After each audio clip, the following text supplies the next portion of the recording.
दज्जाल और हजरत खिजर अलैहिस्सलाम की मुलाकात कैसे होगी? दज्जाल हजरत खिजर अलैहिस्सलाम को कौन सा गंदा काम करने का हुक्म देगा और दज्जाल हजरत खिजर अलैहिस्सलाम को कैसे शहीद करेगा? देखिए, कयामत की निशानियों में से एक बड़ी निशानी है दज्जाल का निकलना। जब कयामत के करीब दज्जाल निकलेगा तो दज्जाल का हजरत खिजर अलैहिस्सलाम के साथ एक ज़बरदस्त मुकाबला होगा। दज्जाल पूरी रुए ज़मीन का चक्कर लगाते लगाते एक ऐसे इलाके में जाएगा कि जहां पर लोग अभी दज्जाल की पूजा नहीं करते होंगे, जहां पर अभी लोगों ने दज्जाल को खुदा नहीं माना होगा। दज्जाल वहां पर जाकर लोगों से कहेगा कि मैं तुम्हारा खुदा हूं, मेरी इबादत करो, मेरा हुक्म मानो। तो वो लोग कहेंगे कि तुम क्या कर सकते हो, हम कैसे तुम्हें खुदा माने? दज्जाल कहेगा कि तुम में से कोई भी बंदा मेरे पास आए। तो एक बंदा दज्जाल के पास जाएगा। दज्जाल उस बंदे से कहेगा कि तेरे माँ बाप कहाँ पे हैं? वो कहेगा कि मेरे माँ बाप मर चुके हैं। दज्जाल लोगों से कहेगा कि अगर इस बंदे के मरे हुए माँ बाप को मैं जिंदा कर दूं तो मुझे खुदा मानोगे? लोग कहेंगे कोई शक ही बाकी नहीं रहेगा, फिर तो तुम्हें खुदा मानना पड़ेगा। दज्जाल उस बंदे से कहेगा कि तुम्हारे माँ बाप की कब्रें कहां पर हैं? वो बंदा दज्जाल को अपने माँ बाप की कब्रें दिखाएगा। तो दज्जाल उन दो कब्रों की तरफ इशारा करेगा तो दो शैतान कब्रों से निकलेंगे। एक शैतान उसके बाप की शक्ल का होगा और एक शैतान उसकी माँ की शक्ल का होगा।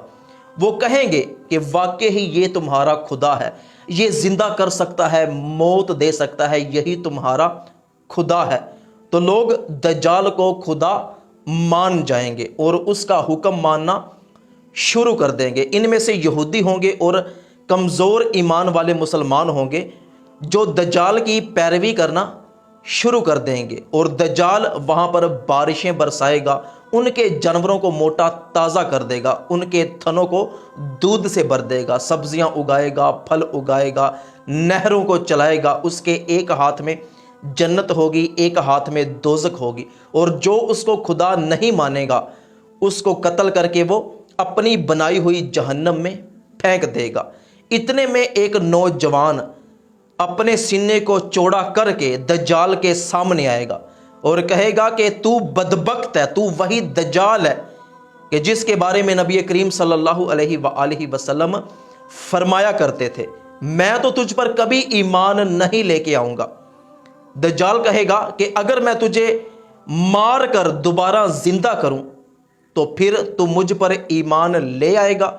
वो नौजवान कहेगा कि नहीं, फिर भी मैं तेरे जैसे बदबख्त पर ईमान नहीं लेके आऊँगा।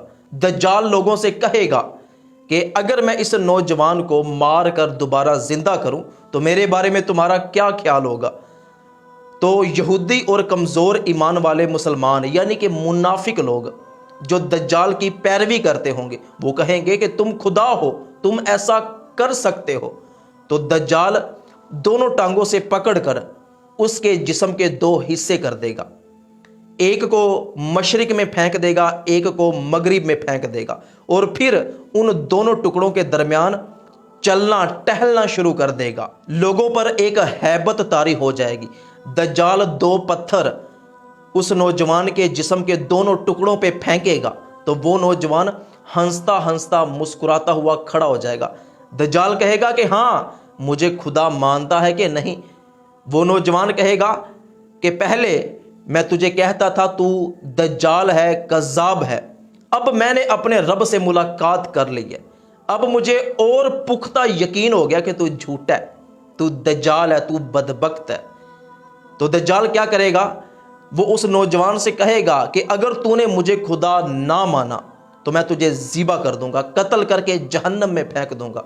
आरा मंगवाया और उस नौजवान के जिस्म के कई टुकड़े कर दिए और फिर उन टुकड़ों को दोबारा जोड़ा। वो नौजवान फिर जिंदा हो गया। फिर उसने कहा कि मुझे खुदा मानता है। वो नौजवान कहेगा कि नहीं, तेरे जैसे बदबख्त को मैं कभी खुदा नहीं मान सकता, तू खुदा है ही नहीं, तू दज्जाल है, तू झूठा है। तो फिर क्या होगा कि दज्जाल जब अगली मर्तबा उस नौजवान को مارنے لگے گا تو اللہ پاک دجال کی کمر کو پتل کا بنا دے گا، وہ نیچے نہیں جھک سکے گا۔ تو وہ کیا کرے گا کہ اپنے پاؤں کی ٹھوکر سے اس نوجوان کو اپنی بنائی ہوئی جہنم میں پھینک دے گا، تو پھر وہ نوجوان شہید ہو جائے گا۔ تو وہ نوجوان جس کو دجال قتل کرے گا، نبی کریم صلی اللہ علیہ وآلہ وسلم نے ارشاد فرمایا کہ وہ اس زمانے کا بہترین شہید ہوگا۔ اور صحابہ کرام فرماتے ہیں کہ دجال کے ہاتھوں قتل ہونے والا، دجال سے وہ مقابلہ کرنے والا نوجوان ہی حضرت خضر علیہ السلام ہوں گے، کیونکہ نبی کریم صلی اللہ علیہ وآلہ وسلم نے ارشاد فرمایا کہ وہ نوجوان جو دجال کا مقابلہ کرے گا اور دجال اسے شہید کرے گا، اس نے میری زیارت کی۔ تو حضرت خضر علیہ السلام آج بھی زندہ ہیں، اور حضرت خضر علیہ السلام ہی ہیں جنہوں نے حضور کی زیارت بھی کی اور وہ دجال کا زمانہ بھی دیکھیں گے۔ تو حقیقت میں جو اس نے اپنی جہنم میں اس نوجوان کو پھینکا وہ جنت تھی۔ حضور اکرم صلی اللہ علیہ وآلہ وسلم نے ارشاد فرمایا کہ وہ میٹھا پانی تھا، اور جو بھی اس میں گیا وہ راحت و سکون میں چلا گیا، لیکن وہ نظر آنے میں ضرور جہنم دکھائی دیتی ہوگی۔ اور نبی کریم صلی اللہ علیہ وآلہ وسلم نے ارشاد فرمایا کہ تم میں سے جو بندہ بھی سنے کہ دجال نکل آیا ہے، کوئی بندہ بھی دجال کو دیکھنے کے لیے نہ جائے، اس لیے کہ جس نے دجال کو دیکھ لیا تو اس کے جو جادوی کرتب ہے، جب وہ ان کو دیکھے گا متاثر ہوگا اور اس کا پیروکار بن جائے گا۔ حضور نے قیامت کے قریب آنے والے مومنوں کو دجال کو دیکھنے کی اجازت نہیں دی، اس لیے کہ وہ کذاب ہے، وہ جھوٹا ہے، اور جو بھی اپنے اوپر یہ بات کرے گا کہ میرا ایمان بڑا مضبوط ہے، میں اس کو جا کے دیکھوں گا، تو حضور نے اس بندے کو بھی منع فرمایا کہ نہیں، تو ان کا پیروکار بن جائے گا، اس کو نہیں دیکھنا۔ نبی کریم صلی اللہ علیہ وآلہ وسلم کی بارگاہ میں عرض کیا گیا کہ یا رسول اللہ دجال کب آئے گا؟ حضور اکرم صلی اللہ علیہ وآلہ وسلم نے ارشاد فرمایا کہ جب لوگ دجال کا ذکر کرنا چھوڑ دیں گے، جب اس کے تذکرے ختم ہو جائیں گے، جب ممبر و محراب پر دجال کی بات نہ کی جائے گی، اور جب لوگ لا علم ہو جائیں گے، اس نشانی کو بھول جائیں گے، تو دجال آ جائے گا۔ اب دیکھیں کہ ہم کتنے لوگ ہیں جن کو یہ ساری باتیں نہیں پتہ۔ تو حضور اکرم صلی اللہ علیہ وآلہ وسلم صبح شام دجال کے فتنے سے پناہ مانگا کرتے تھے۔ اللہ پاک سے دعا ہے کہ اللہ پاک تمام مسلمانوں کو دجال کے فتنے سے محفوظ فرمائے۔